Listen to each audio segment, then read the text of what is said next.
argentino do Parque São Jorge. Caiu. Vamos ver agora. Calma, Maguila. O homem contra-golpeia. Calma. Vamos ver. Caiu de novo. Caiu de novo. Vai ganhar por nocaute. Vai ganhar por nocaute. Vamos ver. Levanta-se. Levanta-se, Falcone. Momentos de muita emoção no Parque São Jorge. Momentos de muita emoção. Vamos lá, Maguila. Termina o combate. Vitória fantástica de Maguila. Bom, quem tá narrando nem precisa explicar, né? Cara, é emocionante. Quem é o Luciano do Vale. Emocionante ouvir o Luciano, principalmente narrando algo do nosso gigante também, Maguila. Os dois gigantes, né? Essa luta foi uma das mais importantes da carreira do Maguila, de maio de 1986, lá no Parque São Jorge, no ginásio do Corinthians, quando o Maguila venceu o argentino Walter Daniel Falcone, que foi um dos grandes rivais, né, que o Maguila teve ao longo da vida. Teve lutas memoráveis também contra outros nomes muito importantes do pugilismo, né, dos pesos pesados, como Evander Holyfield, por exemplo, né? Numa época em que a gente tinha grandes nomes, ainda tem, né? Mas era diferente, a visibilidade do boxe era muito diferente e a gente teve o Maguila para representar o Brasil. Ah, muito legal. Excepcional reviver esse momento espetacular. E para quem não sabe, lutador de boxe, alguns enfrentam problemas graves por conta das pancadas. Os traumas na cabeça, né? Uma luta em que, a cabeça ela é atingida o tempo todo, diferente das outras lutas. E é um local que não tem como você fortalecer tanto assim. Você fortalece o pescoço e tal, você aprende a bater, mas aprende a apanhar, mas você se vê, sim, a depender do golpe, uma situação de vulnerabilidade, né? Exatamente. Tanto que não à toa há essa síndrome aí, né? Síndrome do pugilista, né? Chamam assim. Síndrome do pugilista. Tem até um outro termo mais técnico que nós vamos saber qual é, com o Dr. Renato. Dr. Renato, que é neurologista e médico do Maguila, né? Isso. Acompanhou bem de perto todo esse drama vivido aí por esse que é um dos grandes lutadores da história do boxe brasileiro, né, Aninha? Exatamente, doutor Renato Anguina. Bem-vindo aqui à Rádio Bandeirantes. Boa tarde, doutor. Oi, doutor. Tudo bem com o senhor? Boa tarde a todos, boa tarde aos ouvintes. E agradeço aí a oportunidade de poder falar de uma grande pessoa como o Maguila, né? Apesar de um dia tão triste como hoje. Nem fala, é Verdade. muito triste. O senhor estava, inclusive, um pouco mais cedo no velório dele, né, que foi aberto para o público, hoje de manhã lá na Assembleia Legislativa de São Paulo, na zona sul da capital. E a gente estava comentando aqui a respeito dessa síndrome, né, que durante um tempo, inclusive, o Maguila teve um diagnóstico equivocado, né, inicialmente acreditavam que ele estava com sintomas de Alzheimer e depois essa doença, né, esse mal que atinge muitos lutadores, né, por causa das pancadas na cabeça, foi diagnosticado, né, doutor? Sim, é sempre bom, importante fazer uma ressalva, principalmente em veículos, né, com alcance de mídia como vocês têm, que primeiro que assim, não é que o diagnóstico estava errado, é que se a gente for pensar 18 anos atrás, quando começaram os problemas do Maguila, muito pouco se sabia sobre essa doença ainda em relação aos sintomas, não eram tão divulgados, né? Isso passou a acontecer a partir dos anos 2000, principalmente nos Estados Unidos, de 2005, de uma maneira um pouco mais expandida, mas assim mesmo ainda de maneira muito tímida. Então, naquela época, esses sintomas que o Maguila apresentava eram facilmente, vamos dizer assim, diagnosticados como um quadro demencial, e o quadro demencial mais frequente é a doença de Alzheimer, então não era incomum a gente encontrar pacientes com esse diagnóstico. Até hoje isso acontece, mas cada vez mais a difusão da informação é importante entre os leigos e os médicos também, para a gente poder fazer o melhor diagnóstico para o paciente. E acho que também Então, para prevenir, né, doutor? Porque a partir do momento que se sabe que existe essa possibilidade, podem ser mudadas regras, né, Joel, no esporte, melhorar o tratamento, preparação desses atletas, para tentar evitar um quadro desses, né? perfeito. Essas regras, inclusive, têm sido mudadas. Existem protocolos de concussão na maioria dos esportes, inclusive não de luta, né? Então, na NFL, que é no futebol americano, no hockey, no basquete, no nosso futebol, inclusive com a implementação recente do cartão rosa, que foi uma grande conquista aí para a modalidade, né, no nosso futebol, né? Mas a gente também tem que lembrar daquelas vítimas que podem desenvolver encefalopatia traumática crônica e não são esportistas, que, vamos dizer assim, no dia a dia sofrem traumas de crânio recorrentes, como, por exemplo, a violência doméstica, né? Então, crianças que apanham na cabeça com frequência, mulheres que são vítimas dessas pessoas covardes que agridem, né, as mulheres dentro dos lares, às vezes companheiros que chegam alcoolizados, e eu tenho alguns casos até dramáticos em relação a isso, de filhos que viram a mãe, vamos dizer assim, apanhar a vida inteira, e quando eles crescem e têm tamanho suficiente para expulsar aquele companheiro de casa, essa mulher se liberta, porque às vezes estava acuada, com medo, né, de denunciar esse companheiro, porque se não apanhasse, se denunciasse, podia morrer. Então, os filhos crescem sob esse teto, vamos dizer assim, assistindo isso, e eu tenho, no mínimo, 2 casos que eu acompanho em consultório de pessoas que têm provável diagnóstico de encefalopatia traumática crônica por violência doméstica. Então, o espaço de vocês é importante também, e o esporte acaba evidenciando, dando oportunidade, dando voz a todas essas pessoas e os riscos que elas sofrem. Olha, surgiu algo totalmente imprevisível para a gente aqui em relação a isso, em relação à entrevista, né? Jamais teria noção de algo nesse sentido. Ô doutor, e como que a pessoa acaba enfrentando esse mal depois de apanhar? Porque são traumas recorrentes no mesmo lugar, na mesma área, chega a ter afundamento de crânio, massa encefálica comprometida. Como que evolui até chegar a essa síndrome? Não, a encefalopatia traumática crônica, ela tem como pilar, né, como diz o próprio nome que você colocou muito bem, que é o nome científico, que é mais complicado, mas é fácil da gente descrever. Encefalopatia é uma doença do cérebro, né?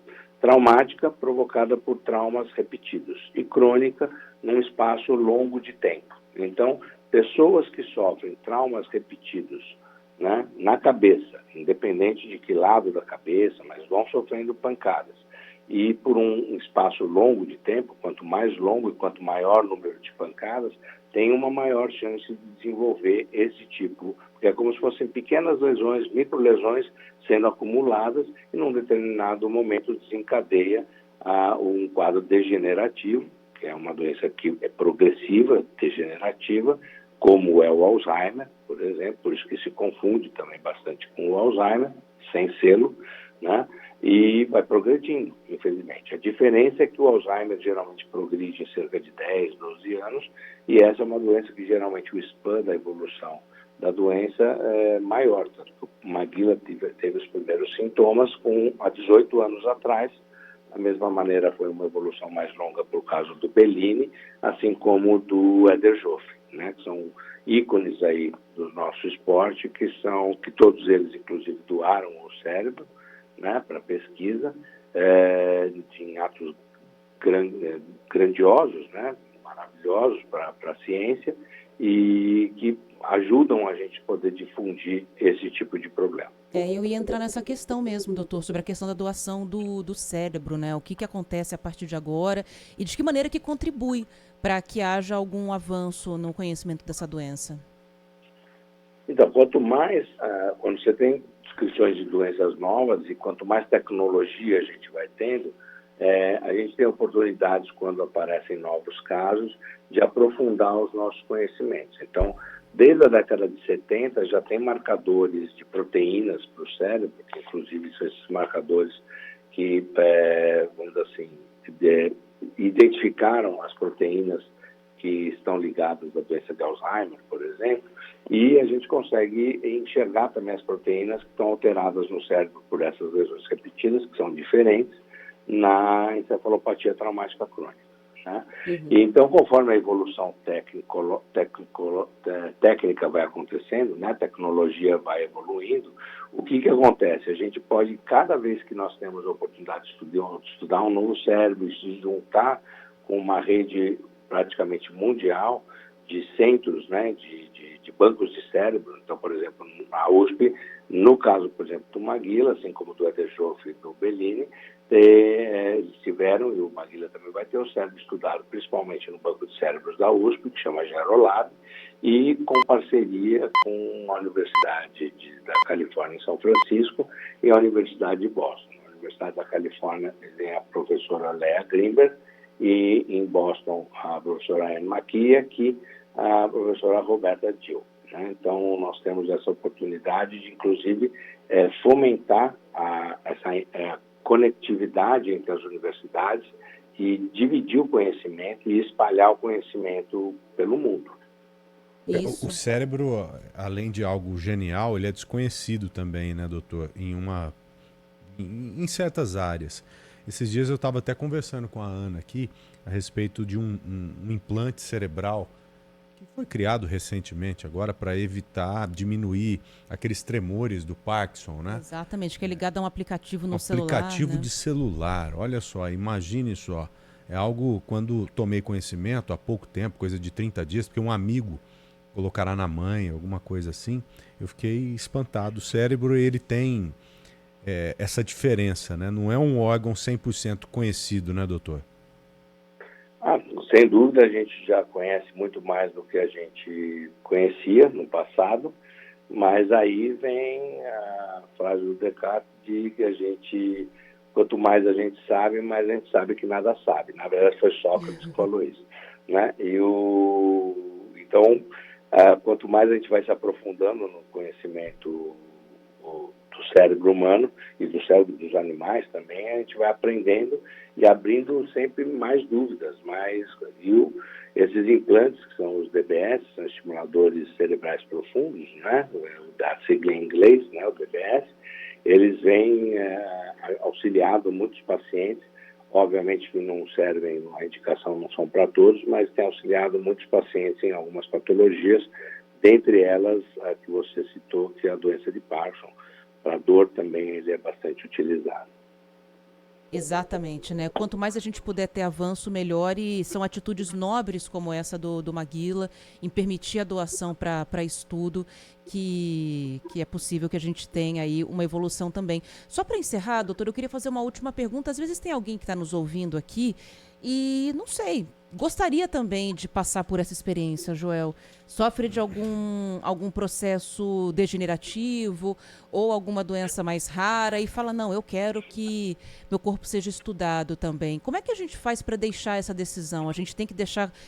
Eu sei que é uma pergunta um pouco estranha, mas pode interessar para algum ouvinte que está nos escutando. Eu tenho que deixar registrado para minha família, igual a gente faz com a questão de doação de órgãos? Como que funciona?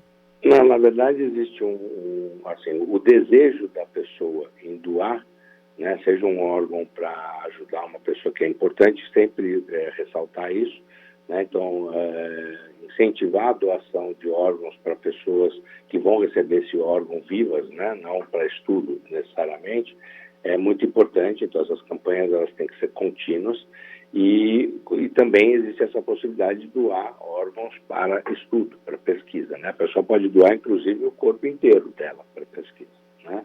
Não é uma coisa usual no Brasil, mas é possível. Dessa forma, a pessoa pode deixar isso explicitado para a família, essa vontade, ou por escrito, não tem problema, mas o que vai valer mesmo é a autorização da família no momento do óbito. Por mais que a pessoa deseje essa vontade, ela não se concretiza se a família depois não ratificar essa vontade e doar. A família que vai fazer a doação, na verdade, do ponto de vista legal. Né? Então, isso é muito importante saber. Então, quem tem esse desejo, deixar muito explicitado para a família que é um desejo que a pessoa tem de fazer, ter esse ato. Por isso que eu digo que no caso aqui do Maguila é um ato de grandeza do Maguila, porque ele explicitou isso publicamente, desde 2018 ele explicitou isso publicamente, e um ato também de generosidade grande da família, da Irani, da esposa dele, que concordou com essa doação. E respeitou o Se desejo vocês me dele. permitissem, eu queria falar só uma pequena coisinha. Claro. Eu concordei em dar essa entrevista aqui para vocês, porque eu acho que se tem uma casa que a gente tinha que falar, era a Bandeirantes, por conta da trajetória. Eu estava aqui até arrepiado ouvindo a narração do Luciano do Vale. Eu sou de uma geração que acompanhou o nascedouro do Maguila para o mundo do boxe, e da genialidade do Luciano do Vale, que não só ouviu, né, como esse potencial de lutador, de mídia, de tudo mais, e concretizou isso. Então, essa eu acho que é a casa um pouco também do Maguila, né? Então, eu não poderia deixar de falar para vocês. Boa.